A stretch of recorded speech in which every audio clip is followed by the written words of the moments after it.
یحییٰ خان آفریدی اس کو قبول کر لیتے ہیں چیف جسٹس کے عہدے کو، جیسا کہ انہوں نے قبول کر لیا، تو ان کے خیال میں یہ تھا کہ ایسی صورتحال کے اندر منصور علی شاہ اور منیب اختر جو ہے وہ گھر چلے جائیں گے۔ لیکن ذرائع کا یہ کہنا ہے کہ سپریم کورٹ میں یحییٰ آفریدی صاحب کے آنے کے بعد منصور شاہ صاحب کا اور منیب اختر صاحب کا ان کے ساتھ جو لیتھل کمبینیشن ہے وہ بڑا خطرناک ثابت ہو سکتا ہے اس حکومت کے لیے۔ اور پتہ چلتا ہے اس وقت جو بینچز بنائے گئے ہیں زیادہ آزادانہ طریقے سے یہ بینچز کنسٹیٹیوٹ کیے گئے۔ قاضی فائز عیسیٰ صاحب کے دور کے اندر کیا کچھ ہوتا رہا وہ آپ کے سامنے ہے، تھوڑا سا یہ ہم آپ کے سامنے اس کی ایک جھلک رکھتے ہیں، پھر آپ کو دیگر ان چیزوں کی طرف لے کر بڑھتے ہیں کہ کس طرح سے جناب بلاول بھٹو، شہباز شریف، آصف زرداری اور نواز شریف اور مریم نواز، وہ تو خیر دونوں ابھی جو ہے وہ پہلے نواز شریف پہنچے ہیں دبئی، وہاں سے پھر لندن، پھر امریکہ، مریم نواز صاحبہ کو بھی بلا رہے ہیں کیونکہ اندازہ انہیں ہو گیا ہے کہ ٹرمپ صاحب تمام تر سرویز میں آگے ہیں اور صورتحال ان کے لیے پریشان کن ہو سکتی ہے۔ تو اس دوران پیچھے 27ویں آئینی ترمیم کے لیے شہباز شریف اور بلاول بھٹو زرداری کو ایکٹیو کر دیا گیا۔ جناب معاملہ یہ ہے کہ سپریم کورٹ آف پاکستان میں آئندہ ہفتے کے لیے 968 مقدمات سماعت کے لیے مقرر کیے گئے ہیں۔ جی ہاں، ایک ہفتے میں 5 دنوں کا ہی ہفتہ ہوتا ہے، 968 مقدمات سماعت کے لیے مقرر کیے گئے۔ کاز لسٹ اس کی جاری کر دی گئی ہے۔ 8 جو مستقل بینچز ہیں وہ مقدمات کی سماعت کریں گے اور یحییٰ آفریدی صاحب نے اپنی عدالت میں، ساتھ ان کے ہوں گے شاہد بلال حسن، جونیئر جج ہیں سپریم کورٹ کے، حال ہی میں ان کی تعیناتی ہوئی ہے، وہ جناب ان کے ساتھ بیٹھیں گے اس بینچ کے اندر اور پورے ہفتے جو ہے وہ 140 مقدمات کی سماعت کی جائے گی۔ اور اس طرح سے بینچ جو کنسٹیٹیوٹ کیا گیا وہ نظر آ رہا ہے کہ کس طرح سے غیر جانبدارانہ انداز میں یہ بینچ بنایا گیا، بجائے اس کے کہ قاضی فائز عیسیٰ صاحب جو بینچ بنایا کرتے تھے۔ آگے بھی ذرا بینچز پر نظر ڈالیں، بیک گراؤنڈ کے لیے ضروری ہے تاکہ آپ کو یہ سارا معاملہ سمجھ آئے۔ دوسرا بینچ منیب اختر اور جسٹس اطہر من اللہ صاحب پر مشتمل ہے، وہ بھی 140 مقدمات کی سماعت کریں گے۔ تیسرا بینچ جسٹس امین الدین خان اور جسٹس عرفان سعادت خان پر مشتمل تیسرا بینچ، یہاں بھی آپ کو اندازہ ہو رہا ہوگا کہ جسٹس عرفان سعادت کہاں کھڑے تھے، امین الدین صاحب قاضی فائز عیسیٰ کی پراکسی تھے، یہاں پر بھی 140 مقدمات ہوں گے سماعت کے لیے۔ یہ اس طرح کا معاملہ نہیں کہ قاضی صاحب اپنے ساتھ امین الدین کو بٹھا لیں، اپنے ساتھ جناب وہ نعیم اختر افغان کو بٹھا لیں، اپنے ساتھ جناب جمال مندوخیل کو بٹھا لیں، مسرت حلالی صاحبہ کو بٹھا لیں اور اپنی مرضی کے فیصلے کرتے رہیں۔ اب ایسا نہیں ہوگا۔ مندوخیل صاحب کے ساتھ چوتھا بینچ ان کی سربراہی میں جسٹس مسرت حلالی اور جسٹس شہزاد احمد، یہاں بھی آپ کو نظر آ رہا ہوگا کہ یہ 3 رکنی بینچ ہے۔ ادھر بھی باقاعدہ طور پر اس بات کا خیال رکھا گیا کہ غیر جانبدارانہ انداز میں بینچ سماعت کر سکے۔ 58 مقدمات کی یہ بینچ سماعت کرنے جا رہا ہے۔ محمد علی مظہر صاحب کے ساتھ ہوں گے جسٹس حسن اظہر رضوی، وہ بھی 140 مقدمات سنیں گے۔ عائشہ ملک صاحبہ کے ساتھ ہوں گے جسٹس عقیل عباسی، چھٹے بینچ کے اندر، یہ بھی 140 مقدمات سنیں گے۔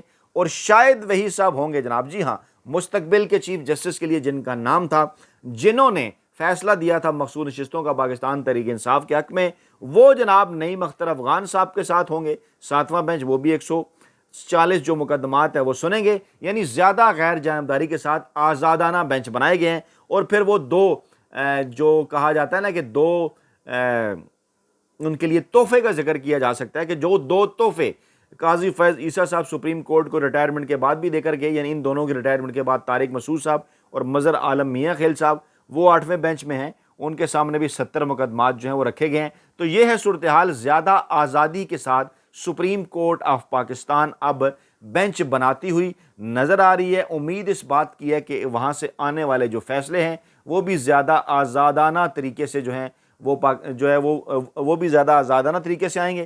بلاول بھٹو زرداری اور شہباز شریف کے درمیان خبریں یہ چلائی جا رہی ہیں کہ 27ویں آئینی ترمیم کے لیے اتفاق ہو گیا ہے۔ لاہور میں یہ جناب ملاقات ہوئی ہے اور کہا یہ جا رہا ہے کہ جناب اب ہم 27ویں ترمیم بھی کریں گے، ہم نے غیر جمہوری قوتوں کا راستہ روکا ہے، آگے چل کر روکیں گے۔ اچھا، اس وقت جو سب سے بڑی اگر پاکستان کے اندر کوئی غیر جمہوری حکومت ہے تو وہ یہ چنتخب حکومت ہے۔ یہ اس وقت جو پاکستان کے اندر ہے اور اس کے پیچھے بھی غیر جمہوری لوگ ہیں، اور یہ ایک بہت بڑا لطیفہ ہے کہ ہم جناب غیر جمہوری لوگوں کو روکنے کے لیے سب کچھ کر رہے ہیں۔ سپریم کورٹ سے بھی ایک انٹرسٹنگ اور بڑی خبر یہ ہے کہ یحییٰ آفریدی صاحب نے سپریم کورٹ کے ایس پی سیکیورٹی کو تبدیل کر دیا ہے، ہٹا دیا ہے، ان کا تبادلہ کر دیا ہے۔ معاملہ یہ ہے کہ یحییٰ آفریدی صاحب سپریم کورٹ آف پاکستان کی مسجد میں نماز ادا کر رہے تھے، تو وہاں انہوں نے سلام پھیرا تو ایک موجود یوٹیوبر نے ان کی تصویر بنا لی۔ چیف جسٹس پاکستان نے سیکیورٹی سٹاف کو بلا کر پوچھا کہ ایس پی سیکیورٹی کہاں ہیں. انہیں بتایا گیا کہ وہ تو سرکاری میٹنگ کے لیے نکلے ہیں. پھر بعد میں ان کی سپریم کورٹ سے ٹرانسفر کا حکم جاری کر دیا گیا اور ایس پی سیکیورٹی نے جو ہیں انہوں نے سپریم کورٹ کا چارج سنبھال لیا ہے. بڑی معنی خیز ہے یہ خبر بھی، اور بتا رہی ہے کہ یہ آفریدی صاحب کون کس قسم کے معاملات ہوں گے جہاں پر وہ قاضی فیض عیسیٰ صاحب کی طرح ریئیکٹ کریں گے، اور کون سے ایسے معاملات ہوں گے جہاں وہ اس چنتخب حکومت کو منصور شاہ صاحب اور منیب اختر صاحب کی حمایت سے سرپرائز کر سکتے ہیں. کیونکہ آغاز ہونے جا رہا ہے 28 نومبر، اہم ترین ہفتہ اور اہم ترین اجلاس طلب کر رکھے ہیں سپریم کورٹ کے اندر چیف جسٹس آف پاکستان نے، جو کہ چیزوں کو بدل سکتے ہیں، چینج کر سکتے ہیں. شہباز بلاول ملاقات میں 27ویں ترمیم لانے کے لیے مولانا فضل الرحمان کو بھی اعتماد کے لینے کا فیصلہ کیا گیا کہ جناب چلیے مولانا فضل الرحمان صاحب کو بھی ایک مرتبہ پھر اعتماد میں لیتے ہیں 26ویں آئینی ترمیم کی طرح، اور پھر اس خواہش کا اظہار کیا گیا کہ جناب وہ ہمارے ساتھ تعاون کریں گے. دوسری جانب جناب کہا یہ جا رہا ہے کہ 28 اکتوبر کو اسلام آباد میں کچھ اہم ترین ملاقاتیں ہیں اس حوالے سے، اور مولانا فضل الرحمان صاحب نے ان ملاقاتوں کی سن گن لینے کے بعد یہ بیان جاری کیا کہ پاکستان کے اندر نئے عام انتخابات کرائے جائیں. ایک مرتبہ پھر انہوں نے یہ مطالبہ کیا اور کہا جناب کہ ہم 27ویں آئینی ترمیم نہیں ہونے دیں گے. اب حیران کن طور پر 26ویں آئینی ترمیم کے موقع پہ بھی مولانا فضل الرحمان صاحب نے یہی بات کی تھی. اس وقت بھی وہ مسلسل یہ کہتے رہے کہ جناب انتخابات کرائے جائیں پاکستان کے اندر. بعد میں پھر انہوں نے ترمیم میں حصہ لے لیا. سلمان اکرم راجہ صاحب نے بھی بتایا کہ مولانا فضل الرحمان صاحب نے کہا تھا کہ یہاں تک میری حد ہے اور اس سے میں آگے نہیں بڑھ سکتا. اگرچہ JUIF نے بعد میں تردید کی، لیکن سلمان اکرم راجہ سنجیدہ نوعیت کے آدمی ہیں، سنجیدہ آدمی ہیں، سنجیدہ شخص ہیں.